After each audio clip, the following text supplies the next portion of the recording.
Radio Kantipur, radio राष्ट्रको।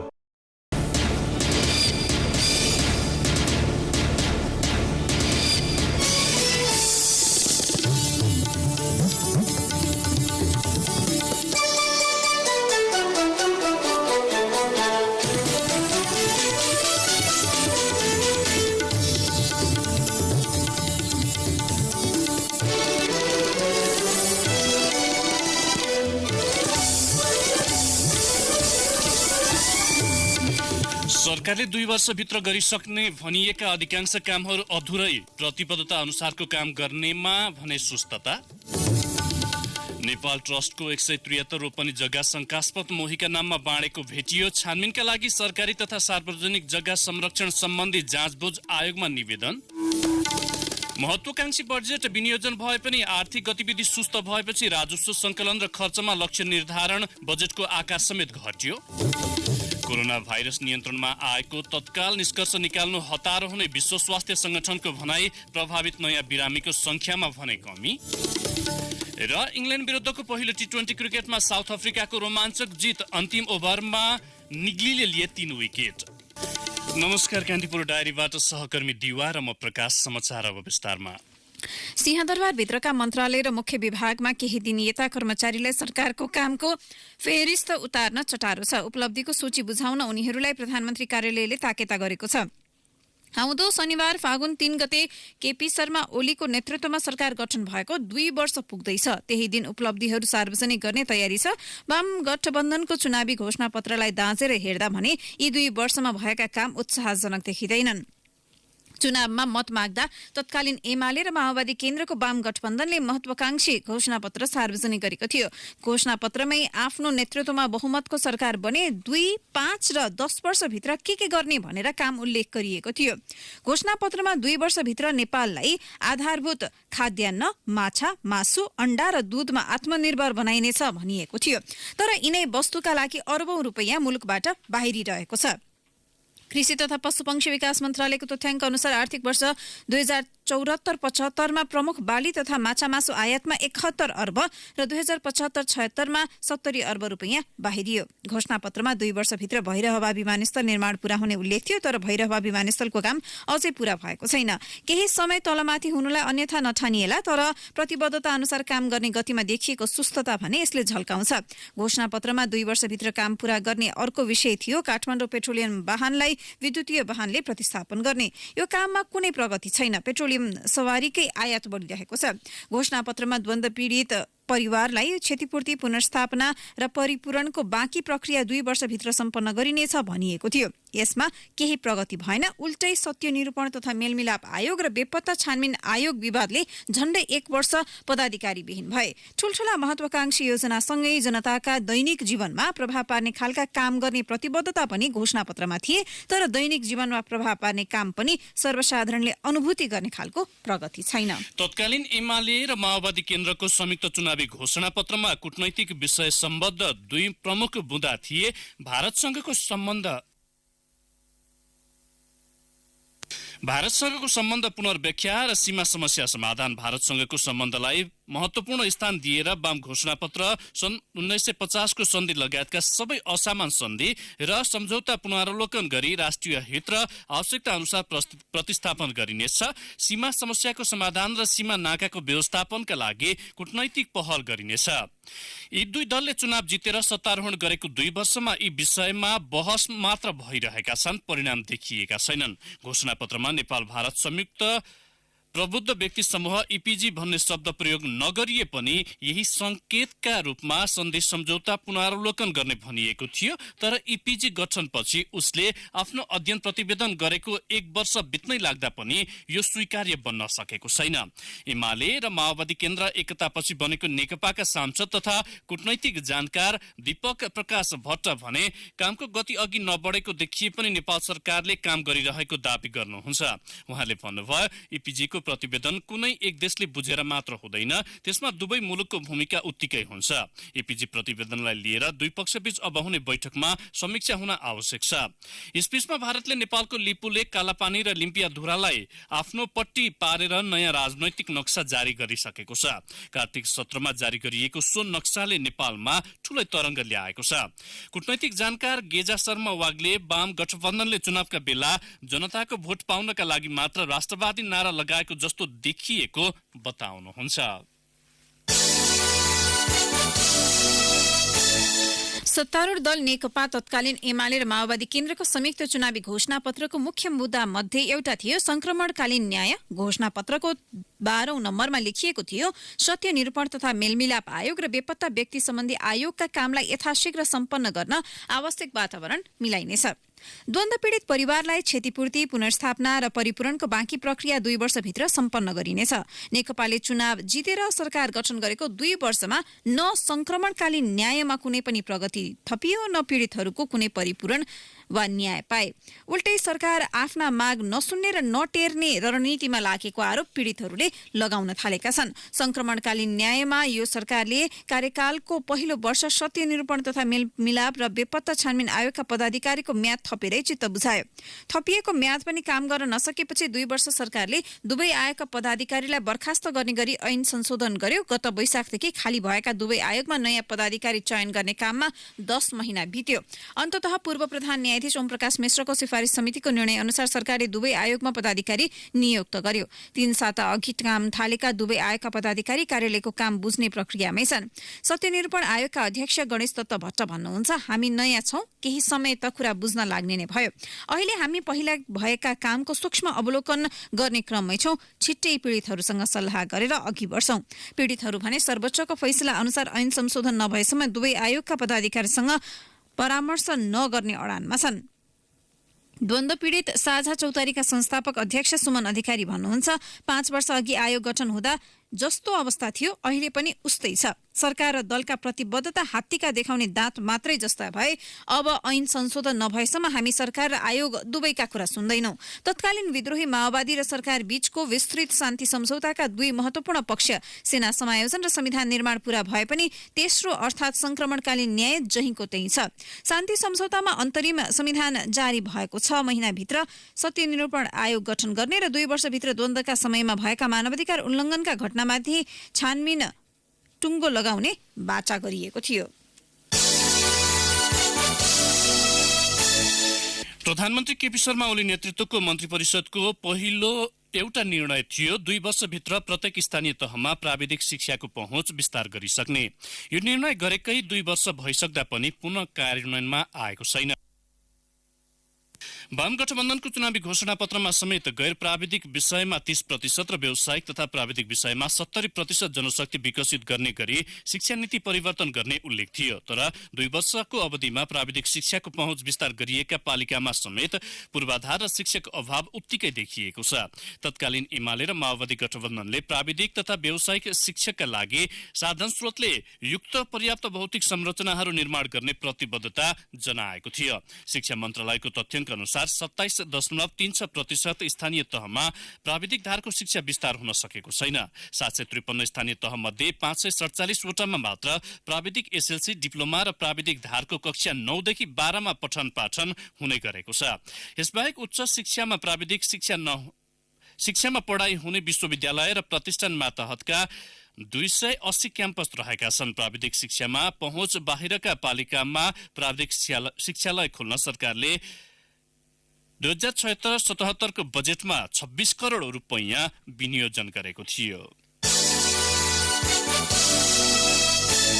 नेपाल ट्रस्टको सम्पत्तिमा कसैको हक दाबी नलाग्ने कानूनी व्यवस्था विपरीत बाबुराम भट्टराई नेतृत्वको सरकारले गरेको मन्त्री परिषद निर्णयबाट 173 रोपनी जग्गा मोहीका नाममा बाँडेको भेटिएको छ। सरकारले ट्रस्टका नाममा ल्याएको दिवंगत राजा वीरेन्द्र र उनको परिवारका नाममा रहेको 173 रोपनी जग्गा मन्त्री परिषद निर्णयलाई आधार मानि मालपोत कार्यालयले 2069 सालमा मोहीका नाममा दर्ता गरेको छ। ट्रस्ट कार्यालयले तत्कालीन अन्तरिम संविधान र प्रचलित कानूनको बरखिलाफ हुने गरी ट्रस्टको जग्गा मोही र उनका हकवालामा दर्ता गरिएको भन्दै छानबिनका लागि सरकारी तथा सार्वजनिक जग्गा संरक्षण सम्बन्धी जाँचबुझ आयोगमा निवेदन दिइसकेको छ। ट्रस्ट कार्यालयले गत जेठ 21 गते आयोगमा पठाएको पत्रमा काठमाडौँको मातातीर्थ, थानकोट, सतुङ्गल, साबिक इचङ्गु गाविसको 173 रोपनी 15 आना जग्गा मोहीका नाममा गएको भन्दै छानबिन गर्न आग्रह गरेको छ। पत्रमा भनिएको छ ती जग्गा 2064 पुस 1 गते मालपोत कार्यालय कलङ्कीले ट्रस्टको नाममा नामसारी गरेको हो। फेरि मोही र उनीहरूको हकवालाका नाममा नामसारी भएको बुझिन आएको छ। ट्रस्ट कार्यालय स्रोतले जग्गा थाहै नदिई गैरकानूनी रूपमा मोहीका नाममा दर्ता भएकाले आयोगमा निवेदन दिइएको जनाएको छ। ट्रस्टले पत्रका साथ सो जग्गा नेपाल सरकारको हो भनी 75 पाना प्रमाणको मिसिल समेत पठाएको छ। कान्तिपुर डायरीमा अब ब्रेकको पालो। कान्तिपुर डायरीमा अब बाँकी प्रसङ्ग। सरकारले श्रमिकको जीवनसँग प्रत्यक्ष जोडिएको सामाजिक सुरक्षा कार्यक्रम त ल्यायो, तर सबै श्रमिकलाई समेट्न सकेको छैन। वाम घोषणापत्रमा 2 वर्षभित्र सम्पूर्ण श्रमिकलाई पञ्जीकरण प्रक्रियामा लगी सामाजिक सुरक्षाको दायरामा ल्याइने उल्लेख थियो। वाम गठबन्धनको सरकार बनेको झण्डै 10 महिनापछि प्रत्येक श्रमिकलाई पेन्सन सहित औषधि उपचार, स्वास्थ्य तथा मातृत्व, दुर्घटना तथा अशक्तता र आश्रित परिवार सुरक्षाको ग्यारेन्टी गर्ने जस्ता लोकप्रिय योजनासहित घोषणापत्र अनुसारै सामाजिक सुरक्षा कार्यक्रम घोषणा गरियो। उत्साहजनक रूपमा सुरुवात गरिएको कार्यक्रममा रोजगारदाता भने खासै आकर्षित हुन सकेनन्। धेरै श्रमिक अझै यसको दायरा बाहिरै रहेका छन्। हालसम्म 12,148 रोजगारदाताले 1,45,663 जनालाई मात्र सामाजिक सुरक्षाको दायराभित्र समेटेका छन्।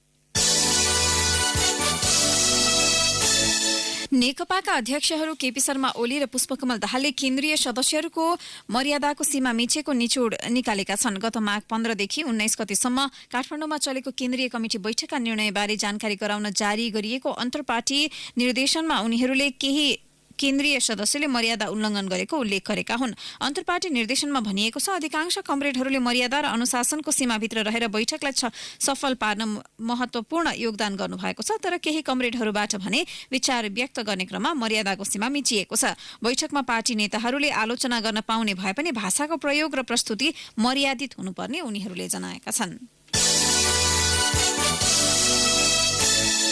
चीनबाट उद्धार गरी ल्याइने नेपालीहरूलाई राख्ने क्वारेन्टाइन कक्षका लागि भक्तपुरको चाँगुनारायण नगरपालिका 7 खरिपाटी स्थित विद्युत प्राधिकरण तालिम केन्द्र र वडा नम्बर 6 को पिपल बोट स्थित खानेपानी तथा सरसफाई डिभिजन तालिम केन्द्रको भवनलाई तयार पारिएको छ।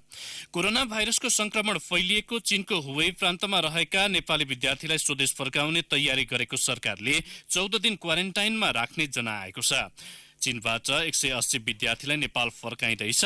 त्रिभुवन अन्तर्राष्ट्रिय विमानस्थलमा ल्याइएपछि स्क्रिनिङ परीक्षण गर्दा केही संक्रमणको शंका देखिए सिधै अस्पताल लगिने स्वास्थ्य सेवा विभागले जनाएको छ। स्वदेश ल्याइएकाहरूलाई स्क्रिनिङमा शंकास्पद लक्षण नदेखिए पनि तुरन्त घर जान भने दिइने छैन। 5 वटा बसमा खरिपाटी क्वारेन्टाइनमा राखेर ल्याएर राखिने स्वास्थ्य सेवा विभागको एपिडियोमोलोजी तथा महामारी व्यवस्थापन विभागका डाक्टर फणिन्द्र प्रसाद बरालले बताउनु भयो।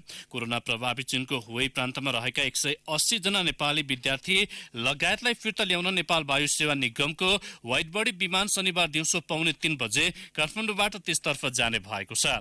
मन्त्री परिषदको मंगलबार साँझ बसेको बैठकले जहाज पठाउने निर्णय गरेसँगै निगमले वुहानका लागि सो समय तालिका सार्वजनिक गरेको हो। चीनको हुवेई प्रान्तबाट ल्याइने नेपालीका लागि आइसोलेसन बेड पूर्ण रूपमा तयार पारिएको स्वास्थ्य तथा जनसंख्या मन्त्रालयले जनाएको छ। शुक्रराज ट्रपिकल तथा सरुवारोग अस्पतालका निर्देशक डाक्टर वासुदेव पाण्डेका अनुसार आइसोलेसनका लागि 140 वटा बेड तयारी अवस्थामा राखिएको छ। सरकारले स्वास्थ्य कर्मीको परिचालन, सुरक्षाकर्मी, एयरपोर्टका कर्मचारी, एम्बुलेन्स परिचालन, स्क्रिनिङको कार्य, हवाई सुरक्षा लगायतको सम्पूर्ण तयारी सकिएको जनाएको छ। प्रदेश 2 का मुख्यमन्त्री लालबाबु राउत निर्धारण गरिएका मध्ये 1/3 कर्मचारी मात्र प्रदेशमा रहेको बताउनुहुन्छ। नेकपा नेतृत्वकै सरकार रहेका अन्य 6 वटा प्रदेशमा पनि कर्मचारी उपस्थिति न्यून छ। 26 जना उपसचिवको दरबन्दी रहेको सुदूरपश्चिम र 23 जनाको दरबन्दी रहेको कर्णालीमा सो पदका 1 कर्मचारी मात्रै पनि छैनन्। समायोजन भइसकेकाले रिक्त दरबन्दीमा प्रदेश आफैले प्रदेश लोकसेवा आयोग मार्फत कर्मचारी भर्ना गर्न पाउँछन्। प्रदेश लोकसेवा आयोग गठन सम्बन्धी संघीय कानून ढिला गरी आएको छ। प्रदेशमा हालै लोकसेवा आयोग गठन भएका छन्, तर संघीय निजामती सेवा सम्बन्धी कानून नबन्दा प्रदेशमा प्रादेशिक जनशक्ति सम्बन्धी कानून गर्न सकेको छैन। स्थानीय तहमा पनि अपुग जनशक्तिको पूर्ति हुन सकेको छैन। केन्द्रले नै पठाउनु पर्ने प्रशासकीय अधिकृतहरू छैनन्। करिब 200 स्थानीय तहमा कार्यपालिकाले गरेका निर्णयहरू कर्मचारी अभावले कार्यान्वयनमा समस्या छ। संघीयता कार्यान्वयनको प्रमुख आधार संविधान अनुसारका कानून निर्माण हो, तर तीनै कानून निर्माण ढिला हुँदा प्रदेशले गति लिन सकेको छैन। एउटै गाउँका धेरै जसोमा ज्वरो, रुगाखोकी र श्वास प्रश्वासको समस्याले बिरामी परेपछि कोरोना भाइरसको संक्रमण हुन सक्ने भन्दै डराएका छन्। जुगल गाउँपालिका 3 गुम्बा गाउँका बिरामीमा एकै प्रकारको लक्षण देखा परेपछि बुधबार जिल्ला स्वास्थ्य कार्यालयबाट गएको स्वास्थ्य कर्मीको टोलीले औषधि वितरण गरेको छ। रुगाखोकी र ज्वरोका करिब 200 जनालाई औषधि वितरण गरिएको डाक्टर पिताम्बर खनालले बताउनु भयो। उहाँका अनुसार गुम्बाथानको स्वास्थ्य इकाइमा औषधि पनि सकिएको छ। उहाँले भन्नुभयो, औषधि सकिएपछि माग गरेका छौं, मास्क पनि सकियो, माथिल्लो निकायमा खबर भइसकेको छ। सडकबाट औषधि ल्याए जुगलबाट हिँडेर जान दिनभर लाग्छ। हेलिकप्टरबाट ल्याइदिन अनुरोध गरेका छौं। बिरामीहरूको अवस्था सामान्य भए पनि 2 दिनसम्म उपचार जारी राख्नु पर्ने उहाँले बताउनु भयो। गत शुक्रबार सिन्धुपाल्चोकको गुम्बाथानको पार्पुङ स्थित स्वास्थ्य इकाइमा 4 जना बिरामी ज्वरो, रुगाखोकी र श्वास प्रश्वासको समस्या लिएर पुगेका थिए।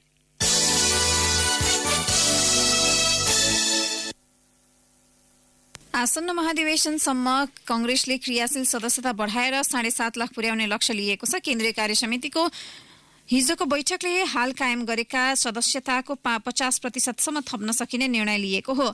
कांग्रेसमा हाल 4,98,400 क्रियाशील सदस्य छन्। यसको 50% बढाउँदा करिब 7,48,000 पुग्नेछ। कांग्रेस प्रवक्ता विश्वप्रकाश शर्माका अनुसार क्रियाशील सदस्यता बढाउँदा समानुपातिक समावेशिता भए नभएको समेत हेरिने भएको छ। समानुपातिक र समावेशी गराउनका लागि केही संख्या थपघट हुने कांग्रेसले जनाएको छ। केन्द्रीय महाधिवेशनसम्मलाई प्रभावित पार्ने भएकाले क्रियाशील सदस्यता वितरण पार्टीको मुख्य विवाद बन्ने गरेको छ। यसपटक क्रियाशील सदस्यता वितरण र नवीकरण प्रक्रियामा संस्थापन र इतर पक्ष दुवै जनाखोर बनेका छन्।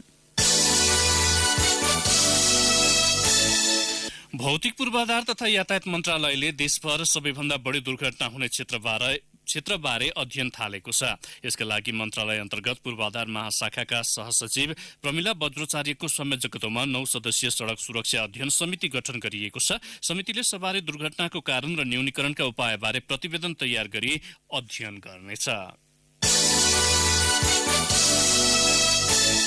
बजारमा एयर फिल्टर मास्कको माग बढ्दो छ। चीनको वुहान शहरबाट फैलिएको नोभेल कोरोना भाइरसको संक्रमणबाट जोगिन मास्कको माग बढेको सरकारवाला बताउँछन्। भाइरसको प्रकोपकै कारण 2 साता यता मास्क आयात हुन सकेको छैन।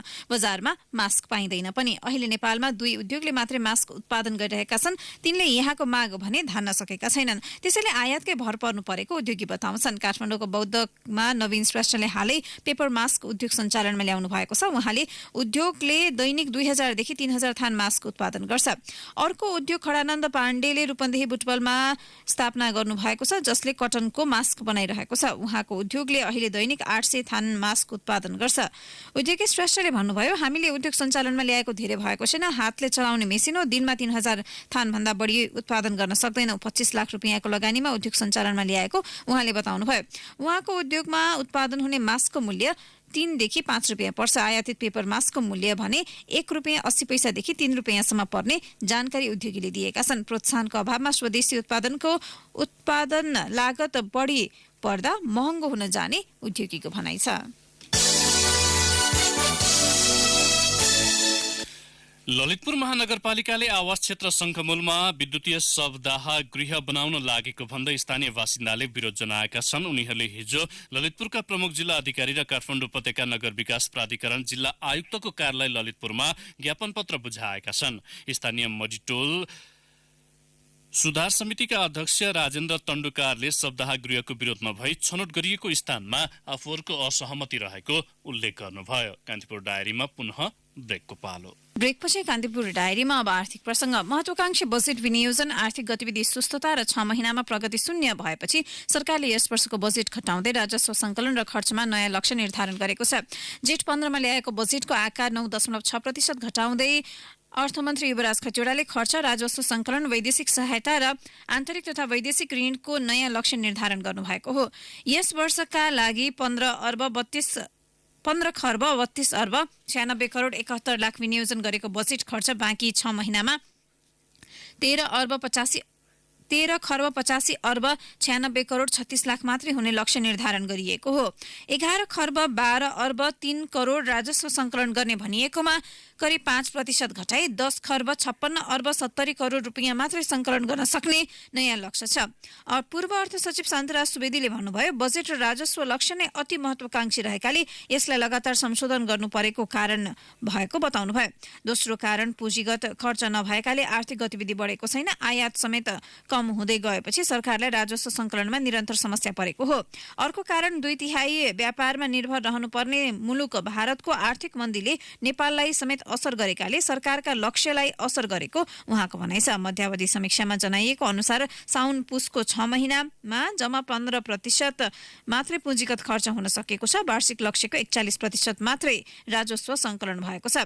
यस्तै 6 महिनामा पुँजीगत खर्च 15% मात्रै भएपछि अब बाँकी समयमा 80% पुर्याउने लक्ष्य नयाँ निर्धारण गरिएको हो। यस्तै पुँजीगत खर्च र आयात कम हुँदा यसको असर राजस्व सङ्कलनमा परेको छ। खर्चको तुलनामा राजस्व पनि पहिले निर्धारण गरे अनुसार सङ्कलन नहुने भन्दै पनि यो पटक घटाइएको छ। अब एउटा अन्तर्राष्ट्रिय प्रसङ्ग। विश्व स्वास्थ्य संगठन WHO ले कोरोना भाइरस नियन्त्रणमा आएको तत्काल निष्कर्ष निकाल्नु हतारो हुने जनाएको छ। चीनमा कोरोना भाइरसका नयाँ बिरामीको संख्यामा आएको कमीका कारण भाइरस नियन्त्रण उन्मुख भए पनि समाप्त नै भइसकेको निष्कर्षमा पुग्न हतार गर्न नहुने WHO ले उल्लेख गरेको छ। 2 सातामा 2015 जनामा देखिएको भाइरसको दैनिक नयाँ बिरामी भेटिने गति भने न्यून भएको छ। 44,600 जना प्रभावित भएको कोरोना भाइरसका कारण 1,100 जनाको मृत्यु भइसकेको छ। चीन प्रशासनका अनुसार भाइरसको गति अत्यन्त तीव्र हुँदा दैनिक 4,000 सम्म नयाँ बिरामी हुने गरेका थिए। WHO ले चीन बाहिर भेटिएका 441 संक्रमणको नियन्त्रणपछि मात्र यो भाइरस निर्मूल उन्मुख हुने जनाएको BBC ले उल्लेख गरेको छ। अब खेल प्रसङ्ग। इङ्ल्यान्ड विरुद्धको पहिलो T20 क्रिकेटमा भ्रमणकारी साउथ अफ्रिकाले रोमाञ्चक जित हात पारेको छ। लन्डनमा गैराती भएको खेलमा घरेलु टोलीलाई 1 रनले हराउँदै साउथ अफ्रिकाले 3 म्याचको सिरिजमा 1-0 को अग्रता बनाएको हो। 178 रनको लक्ष्य पछ्याएको इङ्ल्यान्डले निर्धारित ओभरमा 9 विकेट गुमाएर 176 रन मात्र बनाउन सक्यो। जेसन रोयले 70, कप्तान इयन मर्गनले 52 र जोनी ब्रेस्टोले 23 रन बनाएपछि टोलीको जितमा पर्याप्त भयो। जितका लागि अन्तिम ओभरमा 6 रन आवश्यक रहेका समय लुङ्गी निग्दीले मात्र 4 रन खर्चिएर 3 विकेट झारेपछि साउथ अफ्रिका रोमाञ्चक जित निकाल्न सफल बनेको हो। एन्डीले पेहेलुख्वाओ र बेउरेन हेन्ड्रिक्सले समान 2 विकेट लिए। त्यसअघि पहिले ब्याटिङ गरेको साउथ अफ्रिकाले 8 विकेट गुमाई 177 रनको सम्मानजनक योगफल तयार पारेको थियो। उसको जितमा टेम्बा बाभुमाले 43, क्विन्टन डिकक र रसी भ्यान डेर दुसेनले समान 31 तथा जेजे स्मुथ्सले 20 रनको योगदान गरे। इङ्ल्यान्डका क्रिस जर्डनले 2 तथा मोइन अली, टम कुरान, मार्क वुड, आदिल रशिद र वेन स्टोक्सले समान 1 विकेट लिए। यी 2 राष्ट्रबीचको दोस्रो T20 दुर्बानमा भोलि हुनेछ।